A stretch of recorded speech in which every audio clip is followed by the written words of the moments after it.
As the year 2026 is upon us, it got me to thinking about my life. So I wanted to write a note to self. Here it is. It really wasn't a bad thing that our car broke down on the trip from Iowa to Oklahoma in '58. The years we spent in Mark I, Missouri would build character in many ways I couldn't have imagined. We lived in an old cabin out in the woods. No running water, no electricity, only candlelight. Those hard days for a 3-year-old became the litmus test for everything that followed. The people who helped us mattered. The McCormicks who ran a sawmill nearby, the local church that helped meet our needs, and our many friends along the way meant everything to us. Our only transportation was a tractor a farmer would loan us. So when my father would go into town to the store, my older brother and I would ride standing on the axles, crossing creeks, climbing hills, rattling down the gravel road into town on that tractor. Those rides were rare moments of connection with a father who was usually too busy trying to provide for us. 3 years after starting our journey to Grandma's house, we finally made it. We stayed in Pauls Valley, Oklahoma for about 4 years before returning back to Iowa, Randolph, Iowa to be precise. Curiosity often guided me, for better or worse. When my mother asked me to pick up a box of Kotex from the local store when I was 8, my curiosity got the best of me. Opening the box wasn't the problem. Tearing them apart to see what they were made of probably was. Some lessons were lighter, others weren't. Saturday, September 23rd, 1967, is a date etched into my memory. I watched my father die when I was only 11 years old. That image has never faded. For many years I carried anger towards the town of Randolph and the tree company responsible. But holding on to that anger only weighed me down. Forgiveness didn't erase the memory, but it allowed me to keep moving forward.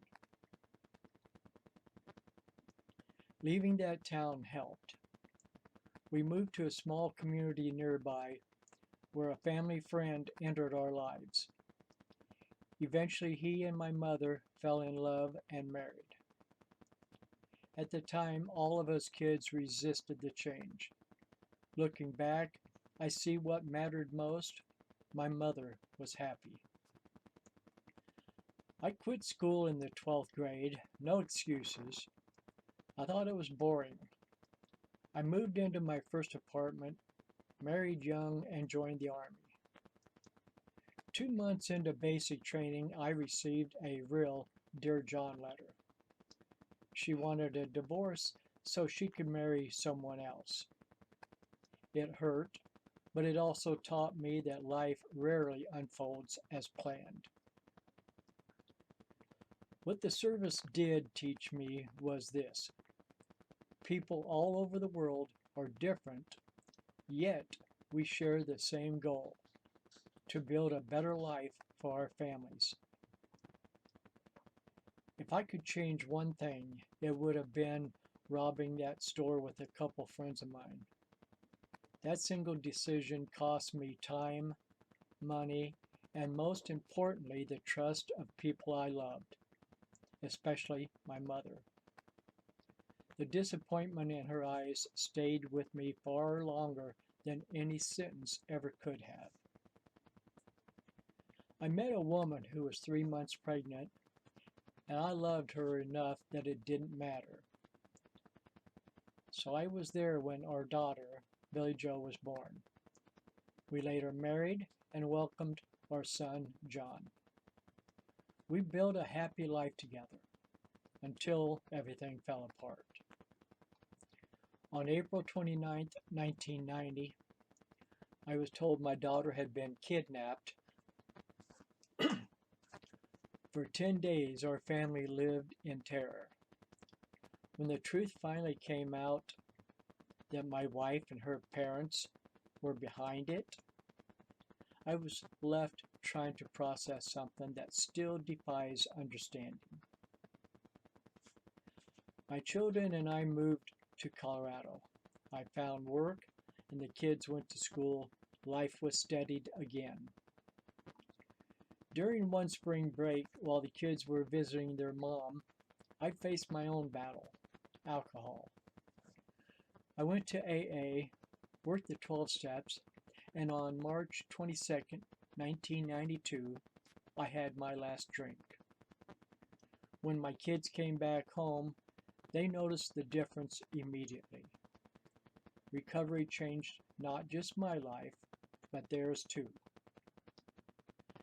Now, after moving back to Iowa, I met Jeannie at Parents Without Partners dance. She loved my children and they loved her. That mattered more to me than anything. We married our blended lives together and welcomed our daughter, Jessica. Life felt full again. My son grew up, served in the Army, married, and became a father himself. Then, on June 22nd, 2018, he was killed in a motorcycle accident.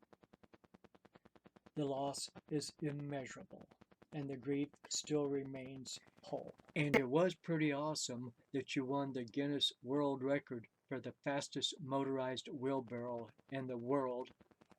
If there's one thing I would tell my younger self, it is this. Life will break you at times, but it will also rebuild you in ways you can't imagine. Love deeply, forgive often, and never forget where you came from.